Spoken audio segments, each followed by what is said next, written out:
Sabina, para se të bëhesh gazetare sporti, cila ka qenë puna jote e parë? Nuk di të kem pasur ndonjë punë tjetër të parë. Kam punuar puna ime e parë ka qenë në radio dhe s'kam bërë punë tjetër. Çfarë ke bler me rrogën e parë që ke marrë? Kam bler një ëmbëlsirë për në shtëpi, ka qenë shumë e vogël rroga ime e parë. Ke treguar kohë më parë një episod se si një drejtor të kërkoi të flisnit për punën në një kafe. Je hasur ndonjëherë sërish me atë? Hasem shumë shpesh. Ka patur më episode të tilla gjatë rrugëtimit tënd? Nuk duhet të flas për këtë në këtë momente. Kur ishe në fillimet e tua, cila është ajo këshill që do doje të ta thonin? Të mos kompleksohesha nga asgjë, jeta është shumë e thjeshtë për që ne të bëjmë gjërat kaq shumë të vështira. Përveç sportit, cili është ai program që do doje ta bëje me shumë dëshirë? Në përqendrës sociale, kulturë besoj. Do përmend disa emra kolegesh dhe mi përkufizome nga një fjalë. Jugirta Sako, Shumë profesioniste. Vilma Masha, Një nga gazetarët më të mira. Ilda Bejleri, Një kolege e mirë. Eva Murati, Kinga e Championship. Pejana Elezi. Një nga shoqet e mia më të mira. Cili është futbollisti më simpatik i kombëtares tonë? Nuk më pëlqen shpesh të them me emra, gjysmat janë të martuar madje, megjithatë të gjithë futbollistët i kemi të bukur, duhet thënë. Po mi talentuari sipas teje? Të gjithë janë të talentuar, me merit kanë arritur aty ku janë, të gjithë kanë shkruar historinë në kombëtaren shqiptare, besoj një emër që spikat është Ernest Muçi. Në dëmën e Sabinës, a ka mesazhe nga futbollist? Do gënjeja nëse do thoja jo, shumë madje. Të huaj apo shqiptar? Edhe të huaj edhe shqiptar, edhe të martuar. Futbolli është më së shumti një terren meshkujsh. A të ka krijuar ndonjë problem në jetën tënde private?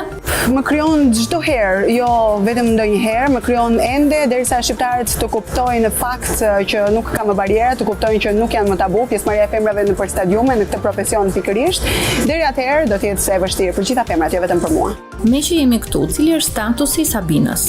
Nuk besoj se intereson ti kujt i kam mbajtur dhe i kam ruajtur gjithmonë për veten time. Çdo gjë që e kam pasur, e kam ende, e shijoj vetëm për veten time. Çfarë profesioni nuk do të kishte kurrë ai? Në botën e showbizit, never. Çfarë tiparesh fizike ose të karakterit nuk do të kishte kurrë? Ti ishte i shkurtër. Çfarë përgjigje do të merrte ai nëse do të thoshte se ky fund është shumë i shkurtër ose kjo dekolteja shumë e hapur? Mendoj që më pëlqen dhe dukem shumë bukur. Një vajzë televizioni sa e ndjen presionin për të dukur gjithmonë e bukur?